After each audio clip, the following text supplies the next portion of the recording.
അല്ല, ഞാനല്ലേടാ നിന്നോട് ചോദിക്കേണ്ടത്. സിദ്ധു ചോദിക്കുന്നതിന്റെ പൊരുൾ മനസ്സിലാകാതെ ആരവ് സിദ്ധുവിനെ നോക്കി. എന്താ എടാ, നീ എന്താ ഇവിടെ? സാധാരണ അടുക്കളയുടെ വശത്ത് നിന്നെ കാണാറില്ലല്ലോ. എന്നെ സഹായിക്കാൻ പറഞ്ഞ വാവാച്ചിയെ നോക്കണമെന്ന് പറഞ്ഞ് പോകുന്നവനാ. ഇപ്പൊ ഈ അടുക്കള വാതിക്ക് നിൽക്കാൻ തുടങ്ങിട്ടെ എത്ര നേരമാണ് നീ? ഒരു ചമ്മിയ ചിരിയോടെ ആരവ് സിദ്ധുവിനെ നോക്കി പറഞ്ഞു. എടാ, ഞാൻ മോളെന്തിയും നോക്കാൻ വന്നതാ. അതെനിക്ക് മനസ്സിലായി, മോളെ കാണാൻ വന്നതൊക്കെ. എടാ, നീ ഇനി ഒത്തിരി ഉരുണ്ട് കളിക്കണ്ട. എനിക്കറിയാം നീ എൻ്റെ പെങ്ങളുട്ടിയെ കാണാൻ വന്നതാണെന്ന്. എടാ, ഇത്രയും നേരമായിട്ടും അവൾ എന്നോടൊന്നും മിണ്ടിയിട്ടില്ല. അതുപോട്ടെ, അവൾ എന്നെ നോക്കിയിട്ട് പോലുമില്ല എന്ന് വിഷമത്തോടെ പറയുന്ന ആരവിനെ നോക്കി സിദ്ധു പറഞ്ഞു. അതെ, അവൾ ഇപ്പോഴല്ലേ നിന്നോട് മിണ്ടാതിരുന്നത്? നീ എത്ര നാളാ അവളോട് മിണ്ടാതിരുന്നത് എന്ന് നിനക്ക് ഓർമ്മയുണ്ടോ? അന്ന് അവൾ എത്രമാത്രം വിഷമിച്ചു കാണും. അത്രയൊന്നും നീ വിഷമിച്ചു കാണില്ലല്ലോ. ശരിയാ, ഞാൻ നോവിച്ചതിൻ്റെ പകുതി പോലും അവൾ എന്നോട് കാണിച്ചിട്ടില്ല. അവൾ എന്നോട് ദേഷ്യപ്പെട്ടിരുന്നെങ്കിൽ എനിക്ക് ഇത്രയും വിഷമം വരില്ലായിരുന്നു. പക്ഷേ ഈ മൗനം അതെന്നെ വല്ലാതെ വേദനിപ്പിക്കുന്നു സിദ്ധു. അതൊക്കെ വേഗം ശരിയാകുമെന്നേ. നീങ്ങി വാ, നമുക്ക് കണ്ണിനെ കളിപ്പിക്കാം എന്ന് പറഞ്ഞ് സിദ്ധു ആരവിൻ്റെ കയ്യിലിരിക്കുന്ന അദ്രുവിനെയും നോക്കി അവരെയും കൊണ്ട് ഹാളിൽ പോയിരുന്നു. വാവാച്ചി, നീ ചെന്ന് പപ്പയെ പാപ്പം കഴിക്കാൻ വിളിച്ചോണ്ട് വാ. ചെല്ല് കണ്ണാ. അമ്മ പോയി വിച്ചോണ്ട് വാ, മോള് കളിച്ചട്ടെ. എൻ്റെ പൊന്നു ഭാവിയല്ലേ, അമ്മ പറയുന്നത് വാവാച്ചി കേൾക്കില്ലേ? വാവാച്ചി അപ്പം ഗുഡ് ഗേൾ അല്ലേ എന്ന് ജാൻവി ചോദിച്ചപ്പോൾ അപ്പൂസൻ തൻ്റെ ചൂണ്ടുവിരൽ താടിത്തുമ്പിൽ തട്ടി ആലോചിക്കുന്നത് പോലെ നിന്നു. എന്നിട്ട് അവൾ മുകളിലേക്ക് ഓടി. ആഹാരം കഴിക്കാനിരുന്നപ്പോൾ ജാൻവി മക്കളോടും സിദ്ധുവിനോടുമൊക്കെ സംസാരിച്ചു. അത് ആരവിന് സങ്കടത്തെക്കാളുപരി കുശുമ്പാണ് ഉണ്ടാക്കിയത്. അതവൻ്റെ മുഖത്ത് അതുപോലെ തന്നെ കാണുകയും ചെയ്തു. അത് വ്യക്തമായി ഇടംകണ്ണ് ഇട്ട് ജാൻവി കണ്ടു. ഇതുവരെ ആരവിൻ്റെ മുഖത്ത് താൻ കാണാത്ത ഭാവമൊക്കെ കണ്ട് ജാൻവിക്ക് അവനോടുള്ളിൽ വാത്സല്യം തോന്നി. താൻ മുൻപ് കണ്ട തൻ്റെ ആരവേട്ടൻ വളരെ ഗൗരവക്കാരൻ ദേഷ്യക്കാരനുമൊക്കെയായിരുന്നു എന്ന് ജാൻവി ഓർത്തു. ആരവ് കണ്ണനെയും ജാൻവി അപ്പൂസിനെയും ഇതുവരെ നൽകാൻ കഴിയാതെ പോയ സ്നേഹവും വാത്സല്യവും എല്ലാം ചേർത്ത് വാരി കൊടുത്ത് മക്കളുടെ കുഞ്ഞിവയറും തങ്ങളുടെ മനസ്സും നിറച്ചു. ആഹാരമൊക്കെ കഴിച്ചു കഴിഞ്ഞ് കണ്ണൻ ആരവിൻ്റെ കൂടെ മുറിയിൽ പോയി അവൻ്റെ പപ്പയുമായി കളി തുടങ്ങി. ഇതുവരെ തനിക്ക് അന്യമായിരുന്ന പപ്പയുടെ സ്നേഹം ആസ്വദിക്കുകയായിരുന്നു അവൻ. ആ സമയം കുഞ്ഞിപ്പെണ്ണ് അവളുടെ അമ്മയുടെ പിറകെ വാലുപോലെ നടക്കുകയായിരുന്നു. ജോലിയെല്ലാം ഒതുക്കി ജാൻവി അപ്പൂസിനെയും കൊണ്ട് മുറിയിൽ വരുമ്പോൾ ഉറങ്ങിക്കിടക്കുന്ന ആരവിൻ്റെ നെഞ്ചിൽ പൂച്ചയെപ്പോലെ പതുങ്ങി കിടന്നുറക്കമായിരുന്നു കണ്ണൻ. അവരുടെ ഉറക്കം കണ്ട് ജാൻവിക്ക് രണ്ടുപേരോടും വാത്സല്യം തോന്നി. അവൾ അപ്പുവിനെ കട്ടിലിൻ്റെ മറു സൈഡിൽ കിടത്തി അവളുടെ കൂടെ കിടന്ന് അവളെ ഉറക്കാൻ നോക്കി. എന്തൊക്കെ ചെയ്തിട്ടും കുഞ്ഞിപ്പെണ്ണ് ഉറങ്ങുന്ന ലക്ഷണമൊന്നും കാണാതെ ഉറങ്ങിക്കിടക്കുന്ന കണ്ണനെയും ആരവിനെയും ഞോണ്ടാൻ തുടങ്ങിയതും ജാൻവി അപ്പൂസിനെയും എടുത്ത് മുറിയോട് ചേർന്നുള്ള ബാൽക്കണിയിൽ പോയി. അവിടെ ചെന്ന് അവൾ കുഞ്ഞിപ്പെണ്ണിനെ നെഞ്ചോട് ചേർത്ത് പാട്ടുപാടി ഉറക്കാൻ തുടങ്ങി. മേലെ മേലെ മാനം മാനം നീളെ മഞ്ഞിൻ കൂടാരം. പാട്ടുപാടി മുഴുവനാക്കും മുൻപേ അപ്പൂസ് ഉറക്കമായി. ജാൻവി അപ്പൂസിനെയും എടുത്ത് മുറിയിൽ കയറി ബാൽക്കണിയിലേക്കുള്ള വാതിലും ചാരി അവളെ കട്ടിലിൽ കിടത്തി 3 പേരെയും പുതപ്പിച്ചു. 3 പേർക്കും വാത്സല്യത്തോടെ നെറ്റിയിൽ ചുംബനവും നൽകി അപ്പുവിൻ്റെ അടുത്ത് പോയി കിടന്ന് അവളെയും ചേർത്ത് പിടിച്ച് ഉറങ്ങി. ആ സമയം ഉറക്കത്തിലും തൻ്റെ പ്രിയപ്പെട്ടവളുടെ ചുംബനമേറ്റതറിഞ്ഞതുപോലെ ആരവിൻ്റെ ചുണ്ടിൽ ഒരു ഇളം ചിരി വിരിഞ്ഞു. സൂര്യരശ്മികൾ മുഖത്തടിച്ചപ്പോഴാണ് ആരവ് ആയാസപ്പെട്ട് കണ്ണു തുറക്കുന്നത്. കണ്ണു തുറന്ന് നേരെ നോക്കി ആരവ് കാണുന്നത് കുളിച്ച് ഈറനോടെ കണ്ണാടിയിൽ നോക്കി സീമന്തരേഖയിൽ സിന്ദൂരം തൊടുന്ന ജാൻവിയെയാണ്. അവൾ സിന്ദൂരമെടുത്ത് സീമന്തരേഖയിൽ തൊടുന്നതും പിന്നീട് താൻ കെട്ടിയ താലിയിൽ ആ ചുവപ്പ് പതിപ്പിക്കുന്നതും എല്ലാം സസൂക്ഷ്മം നിരീക്ഷിക്കുകയായിരുന്നു ആരവ്. 3 വർഷം മുൻപ് താൻ വെറും ഒരു എഗ്രിമെന്റിന് കിട്ടിയ താലിയും അവളുടെ നെറ്റിയിൽ വെറുമൊരു അധികാരത്തിനായി ചാർത്തിയ സിന്ദൂരത്തിനും തൻ്റെ പെണ്ണ് ഇത്രയും വില നൽകിയിട്ടുണ്ടായിരുന്നു. അല്ല, ഇപ്പോഴും നൽകുന്നുണ്ട്. ഇതിൻ്റെയൊക്കെ അർത്ഥം അവൾക്കിപ്പോഴും തന്നോട് സ്നേഹമുണ്ടെന്നല്ലേ? അല്ല, വെറും സ്നേഹമല്ല, നിസ്വാർത്ഥമായ സ്നേഹം. എൻ്റെ പക്കൽ നിന്നും സ്നേഹം കിട്ടുമെന്ന് പോലും ചിന്തിക്കാതെ എന്നെ പ്രണയിച്ച എൻ്റെ 2 സമ്മാനങ്ങൾ കൊണ്ടു നടന്ന് സംരക്ഷിച്ച് ജീവിച്ചവൾ. എങ്കിലും എൻ്റെ പെണ്ണെ, ഒരു ഡോക്ടറായിട്ട് പോലും ഞാൻ എൻ്റെ 2 ജീവൻ നിന്റെ ഉള്ളിൽ വളർന്നത് അറിഞ്ഞില്ലല്ലോ. അതെങ്ങനെ അറിയാനാ? ഞാൻ നിന്നെ പ്രണയിക്കുന്നുള്ളത് നീ അറിയാതെ ഇരിക്കാനായി നിന്റെ കൂടെ സ്കാനിങ്ങിന് പോലും ഞാൻ കയറിയില്ല. നിന്റെ സ്കാനിങ് റിപ്പോർട്ടും നോക്കിയില്ല. അപ്പോഴും എൻ്റെ വാശി തന്നെ ജയിച്ചു. പക്ഷേ നീ ഉറങ്ങുമ്പോൾ ഞാൻ എൻ്റെ കുഞ്ഞിൻ്റെ മിടിപ്പറിയാൻ നിന്റെ ഉദരത്തിൽ കൈകൾ ചേർത്ത് വെച്ചിട്ടുണ്ടല്ലോ. എന്നിട്ടും ഞാൻ അറിഞ്ഞില്ലല്ലോ എൻ്റെ ഒരു കുഞ്ഞിനെ. അതെങ്ങനാ? നീ ഉണരുമെന്ന് പേടിച്ചല്ലേ നിന്റെ അടുത്ത് വരുന്നത്. അതാവും എനിക്ക് ശ്രദ്ധിക്കാൻ പറ്റാതെ ഇരുന്നത്. അതുമാത്രമല്ല, ഈ കുഞ്ഞിച്ചക്കൻ ഒരു പാവ. ഇവൻ അന്നും ബഹളം ഒന്നും ഉണ്ടാക്കി കാണില്ല എന്നും പറഞ്ഞ് ആരവ് തൻ്റെ നെഞ്ചിൽ പൂച്ചക്കുഞ്ഞിനെ പോലെ അള്ളിപ്പിടിച്ചു കിടക്കുന്ന അദ്രുവിനെ നോക്കി ഒന്ന് ചിരിച്ചു.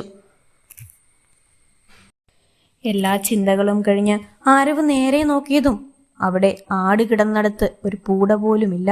ജാൻവി എപ്പോഴേ മുറിവിട്ട് താഴേക്ക് പോയി. ആരവ് തൻ്റെ നെഞ്ചിൽ കിടക്കുന്ന അദ്രുവിനെ പതിയെ കട്ടിലിൽ കിടത്തി പുതപ്പിച്ചു. അപ്പൂസിനെയും ഒന്ന് നോക്കി ആരവ് എഴുന്നേറ്റ് ഫ്രഷ് ആകാനായി പോയി. ഫ്രഷായി തിരികെ വന്ന ആരവ് കാണുന്നത് മക്കളെയും എഴുന്നേൽപ്പിച്ച് പുറത്തു കൊണ്ടുപോകുന്ന ജാൻവിയെയാണ്. ഇത്രയും നേരത്തെ എന്തിനാ മക്കളെ ഉണർത്തിയത് എന്നും പറഞ്ഞ് ക്ലോക്കിൽ നോക്കി ആരവ് ഞെട്ടി. സമയം 8 മണി. ഇത്രയും സമയം താൻ ഉറങ്ങിയോ എന്നായി ആരവിന്റെ ചിന്ത. കുറെ കാലം കൂടി ഇന്നലെയാണ് സമാധാനത്തോട് ഉറങ്ങിയത് എന്ന് ആരവ് ഓർത്തു. ആരവ് വേഗം സമയം കളയാതെ ഹോസ്പിറ്റലിലേക്ക് പോകാൻ തയ്യാറായി. താഴേക്ക് ചെല്ലുമ്പോൾ സ്കൂളിലേക്ക് പോകാൻ ഒരുക്കി നിർത്തിയിരിക്കുന്ന മക്കളുടെ ചെവിയിൽ എന്തോ പറയുന്ന ജാൻവിയെ കണ്ടു. അത് കഴിഞ്ഞപ്പോൾ മക്കൾ 2 പേരും ജാൻവിയെ നോക്കി തലയാട്ടിയിട്ട് അവർ ഓടിച്ചെന്ന് ആരവിന്റെ കാലിൽ ചുറ്റിപ്പിടിച്ച് കൂളിപ്പോവാ എന്ന് പറഞ്ഞു. ആരവ് തന്റെ മക്കളെ 2 പേരെയും എടുത്ത് വാരിപ്പുണർന്നുകൊണ്ട് ചോദിച്ചു, ആണോ കൂളിപ്പോവാ എന്ന് മക്കൾ പറഞ്ഞതുപോലെ ആരവ് കൊഞ്ചി പറഞ്ഞു. അജയ് എന്ന് അവർ ഒന്നിച്ച് തിരിച്ചു പറഞ്ഞു. പപ്പ വരണ്ടേ നിങ്ങളെ കൊണ്ടുവിടാൻ എന്ന് ആരവ് ചോദിച്ചപ്പോൾ രണ്ടാളും ജാൻവിയുടെ മുഖത്ത് നോക്കിയിട്ട് പറഞ്ഞു, അമ്മ കൊണ്ടുവെക്കോലും, പപ്പ ഹോസ്പിറ്റലിൽ പൊക്കോ എന്ന് അപ്പൂസ് പറഞ്ഞു. ഞാൻ സ്കൂളിൽ കൊണ്ടുവിടാൻ ബഹളം വെച്ചിരുന്ന അപ്പൂസ് പറഞ്ഞത് കണ്ടില്ലേ? പിള്ളേരെ എല്ലാം പറഞ്ഞു പഠിപ്പിച്ചല്ലേ നീ എന്ന് എന്നോടുള്ള മൗനം ഉപേക്ഷിക്കും ജാൻവി. എന്തായാലും ഇപ്പോൾ നിന്റെ ആഗ്രഹം നടക്കട്ടെ ജാൻവി എന്നും മനസ്സിലോർത്ത് ആരവ് മക്കൾക്ക് 2 പേർക്കും നെറ്റിയിൽ ഓരോ ഉമ്മയും കൊടുത്ത് അവരോട് അമ്മയുടെ കൂടെ സ്കൂളിൽ പോയി വായോ എന്ന് പറഞ്ഞു. സ്കൂൾ അടുത്തായതുകൊണ്ട് അധികമില്ല നടക്കാൻ, കുറച്ചേ ഉള്ളൂ. ആ സമാധാനത്തിലാണ് ജാൻവിയുടെ വാശി തന്നെ നടന്നോട്ടെ എന്ന് ആരവ് വിചാരിച്ചത്. അവിടെ നിന്ന് സിദ്ധാർത്ഥിനോട് യാത്രയും പറഞ്ഞ് അവൾ മക്കളെയും പിടിച്ചുകൊണ്ട് നടന്നുപോയി. ആ കാഴ്ച തൻ്റെ ഹൃദയത്തിൽ വേദനയുണ്ടാക്കുന്നത് ആരവ് അറിഞ്ഞു. ഞാൻ നിനക്ക് ഇത്രയും അന്യനായോ? നീ അത്രമാത്രം എന്നെ വെറുക്കുന്നുണ്ടോ? അതോ ഞാൻ നിന്നെ പണ്ട് നോവിച്ചതിന് പ്രതികാരം വീട്ടുകയാണോ ജാൻവി? എന്തായാലും നിന്റെ മനസ്സിലെ മഞ്ഞുമലി ഉരുകാൻ ഞാൻ കാത്തിരിക്കും. അതിനുശേഷം വേണം ഞാനായിട്ട് തള്ളിക്കളഞ്ഞ ജീവിതത്തിന്റെ സൗന്ദര്യം തിരിച്ചു പിടിച്ച് എൻ്റെ ജാൻവിയുടെയും മക്കളോടും ഒപ്പം ജീവിക്കാൻ. അങ്ങനെ ചിന്തകളിൽ ആഴ്ന്നുപോയ ആരവിനെ ഹോസ്പിറ്റലിൽ പോകണ്ടേടാ എന്നുള്ള സിദ്ധാർത്ഥിന്റെ ശബ്ദമാണ് ഉണർത്തിയത്. എടാ സിദ്ധു, നിന്നോട് അവളെന്താ പറഞ്ഞത് എന്ന് കുശുമ്പോടെ ചോദിക്കുന്ന ആരവിനെ അതിശയത്തോടെ നോക്കി നിന്നു സിദ്ധുവും ഓർക്കുകയായിരുന്നു തൻ്റെ കൂട്ടുകാരന് ഇങ്ങനത്തെ ഭാവമൊക്കെ ഉണ്ടോ എന്ന്. ആരുടെ കാര്യമാണ് നീ ചോദിച്ചത്? കുസൃതിയോടെ സിദ്ധു ആരവിനോട് പറഞ്ഞു. ഓ, നിനക്കറിയില്ലേ അല്ലേ? ഞാൻ എൻ്റെ ജാൻവിയെക്കുറിച്ചാണ് ചോദിച്ചത്. പോകുന്നതിന് മുൻപ് അവൾ നിന്നോട് ഏതാണ്ട് പറയുന്നത് കണ്ടല്ലോ, എന്താ അത്? ഓ, അതാണോ? അവള് ആഹാരം എടുത്തു വെച്ചിട്ടുണ്ട്, അത് കഴിച്ചിട്ട് പൊതിഞ്ഞു വെച്ചിരിക്കുന്ന ചോറും എടുത്തുകൊണ്ട് നമ്മൾ ഹോസ്പിറ്റലിൽ പോകാവൂ എന്നാണ് നിന്റെ ജാൻവി പറഞ്ഞത്, മനസ്സിലായോ? ഓ, പിണങ്ങിയിരിക്കുവാണേലും നിനക്കെൻ്റെ കാര്യത്തിലൊക്കെ ഭയങ്കര ശ്രദ്ധയാണല്ലോ. കൂടിപ്പോയ ഒരാഴ്ച കൂടി നിന്റെ ഈ പരിഭവത്തിന് ഞാൻ നിന്ന് തരും. അത് കഴിഞ്ഞ പിന്നെ എനിക്ക് പിടിച്ചു നിൽക്കാൻ പറ്റുമെന്ന് തോന്നില്ല. എന്തായാലും ഞാനല്ലേ ഈഗോ കാരണം ഇത്രയും കാലം മിണ്ടാതിരുന്നത്. നോക്കിക്കോ, ഞാൻ ഇനി നിനക്ക് ചെവി തരില്ല ജാൻവി. ഞാൻ നിന്നോട് സംസാരിച്ചുകൊണ്ടേയിരിക്കും. അപ്പോൾ സ്ഥിരമായിട്ട് മിണ്ടാതിരിക്കാൻ നിനക്കാവില്ലല്ലോ ജാൻവി. ഈ ആരവിൻ്റെ ഉള്ളിൽ ഉറങ്ങിക്കിടക്കുന്ന, അല്ല ഞാൻ ഉറക്കിയിട്ടിരിക്കുന്ന എൻ്റെ പ്രണയം എന്ന മുഖം നീ കാണാൻ കിടക്കുന്നേ ഉള്ളൂ ജാൻവി. എൻ്റെ പ്രണയത്തിൻ്റെ തീവ്രത നിന്നെ അറിയിക്കും ഞാൻ. ക്ലാസ് കഴിഞ്ഞ് വീട്ടിൽ വന്നപ്പോൾ മുതൽ തുടങ്ങിയതാണ് വാവാച്ചിപ്പെണ്ണിന് ബീച്ചിൽ പോകണമെന്ന് പറഞ്ഞ് ബഹളം തുടങ്ങിയിട്ട്. ജാൻവി എത്രയൊക്കെ അവളെ അടക്കിയിരുത്താൻ ശ്രമിച്ചിട്ടും ഒന്നും നടക്കുന്നില്ല. അപ്പൂസ് നിന്നങ്ങനെ തുള്ളുകയാണ്. ചുണ്ടും കൂർപ്പിച്ച് കൈയും ചുരുട്ടിപ്പിടിച്ച് കണ്ണിലും വെള്ളം നിറച്ചു കിടന്ന് ബഹളം വെക്കുകയാണ്. മോളെ വാവാച്ചി കണ്ണെ നോക്കിയേ, അവൻ അടങ്ങിയിരിക്കുന്നത് കണ്ടോ? മോളിസ് നല്ല വാവയല്ലേ, അപ്പൊ നീയും അവനെ പോലെ അടങ്ങിയിരിക്ക. എനിക്കും അവനും കൂടി ബീച്ചിൽ പോയി വീതും ചാക്കണം അല്ലേ അജു എന്ന് അപ്പൂസ് അദ്രുവിനെ നോക്കി പറഞ്ഞു. കണ്ണനും തലകുലുക്കി. വാവാച്ചി അടങ്ങിയിരിക്കുവാവേ, എന്റെ പപ്പ വന്നിട്ട് നിങ്ങൾ പപ്പയും കൊണ്ട് ബീച്ചിൽ പോകൂ കേട്ടോ, അവ കരയണ്ടാട്ടോ എന്നും പറഞ്ഞ് ജാൻവി അപ്പൂസിനെ ആശ്വസിപ്പിച്ചുകൊണ്ടിരുന്നപ്പോഴാണ് ആരവും സിദ്ധുവും കൂടി കാറ് നിർത്തി ഇറങ്ങുന്നത്. അത് കണ്ടതും അപ്പൂസിന്റെ കൂടെ അദ്രുവും ഇറങ്ങി വെളിയിലേക്ക് ഓടി. ആഹാ, പപ്പയുടെ അപ്പൂസും കണ്ണു എന്തിനാ ഇങ്ങനെ ഓടുന്നേ? പപ്പ അങ്ങോട്ട് തന്നെയല്ലേ വരുന്നേ എന്നും പറഞ്ഞ് ആരവും മക്കളെ രണ്ടുപേരെയും എടുത്ത് അകത്തേക്ക് കൊണ്ടുവന്നു. കൂടെ അകത്തേക്ക് ഒന്ന് പാളി നോക്കാനും മറന്നില്ല. പക്ഷേ തന്റെ തലവെട്ടം കണ്ടപ്പോഴേ ജാൻവി അടുക്കളയിലോട്ട് പോയെന്ന് ആരവിന് മനസ്സിലായി. അകത്ത് കയറിയ ഉടനെ അപ്പൂസ് അവളുടെ കാര്യം സാധിക്കാനുള്ള സ്ഥിരം അടവ് പറഞ്ഞു. പാപ്പ എന്ന് പറഞ്ഞ് ചിണുങ്ങിക്കൊണ്ട് വിളിക്കാൻ തുടങ്ങി അപ്പൂസ്. എന്തടാ വാവേ, നിനക്കൊരു ചിണുങ്ങലൊക്കെ എന്തോ ഉണ്ടല്ലോ, എന്താ എന്റെ കള്ളിപ്പെണ്ണ് വേണ്ടത് എന്നും ചോദിച്ച് ആരവ് അപ്പൂസിനെ മൂക്കിൽ പിടിച്ചു വലിച്ചു. എന്നിട്ട് അദ്രുവിന്റെ നെറ്റിയിൽ ആരവ് തന്റെ നെറ്റി മുട്ടിച്ചു. എന്താ കണ്ണാ നിന്റെ അപ്പൂസിന്, എന്താ പറ്റിയേ എന്ന് അദ്രുവിനോടും ആരവ് ചോദിച്ചു. അപ്പോ അപ്പൂസ് തന്റെ മൂക്കിൽ പിടിച്ച ആരവിന്റെ കയ്യിൽ ഒരു നുള്ളു വെച്ചു കൊടുത്തു. എന്നിട്ട് ആരവിനെ കൂർപ്പിച്ചു നോക്കി. ആ അപ്പൂസേ, നീ എന്നെ നുള്ളിയല്ലേ? എന്റെ കണ്ണനെ കണ്ടുപഠിക്ക, എന്നെ അവനിതിൽ ഉപദ്രവിച്ചിട്ടേയില്ല. നീ എന്നെ എപ്പോഴും നുള്ളുകയും മാന്തവും ഒക്കെ ചെയ്യില്ലേ എന്ന് പരിഭവത്തോടെ പറയുന്ന ആരവിനെ നോക്കി കണ്ണൻ അപ്പൂസ് നുള്ളിയെടുത്ത് കണ്ണൻ തിരുമ്മിക്കൊടുത്തു. ഈ രംഗം കണ്ടുകൊണ്ടാണ് സിദ്ധു വരുന്നത്.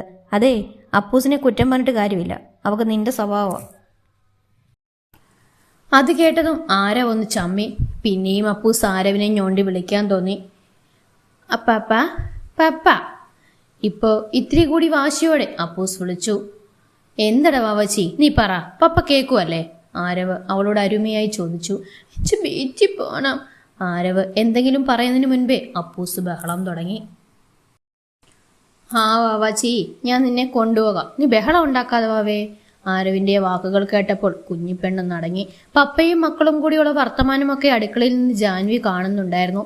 മക്കളെ രണ്ടുപേരെയും ഉടുപ്പൊക്കെ ഇടിപ്പിച്ച് ജാൻവി ഒരുക്കി നിർത്തി. അപ്പൂസും കണ്ണനും നിരത്തൊന്നുമല്ല, അവർ ബീച്ചിൽ ചെന്നിട്ട് എന്തൊക്കെ ചെയ്യണമെന്ന പ്ലാനിങ്ങിലാണ്. രണ്ടും കൂടി അവർക്കു മനസ്സിലാകുന്ന ഭാഷയിൽ എന്തൊക്കെയോ പറയുന്നു. ഇതെല്ലാം കണ്ട് ജാൻവി അവിടെ ഇരിക്കുകയായിരുന്നു. അപ്പോഴാണ് ഫ്രഷായിട്ട് ബാത്റൂമിൽ നിന്ന് ഇറങ്ങി വരുന്ന ആരവിനെ ജാൻവി കാണുന്നത്. ഒരു ടവൽ മാത്രം എടുത്താണ് അവന്റെ വരവ്. അവൾ ആകെ വല്ലാതെയായി.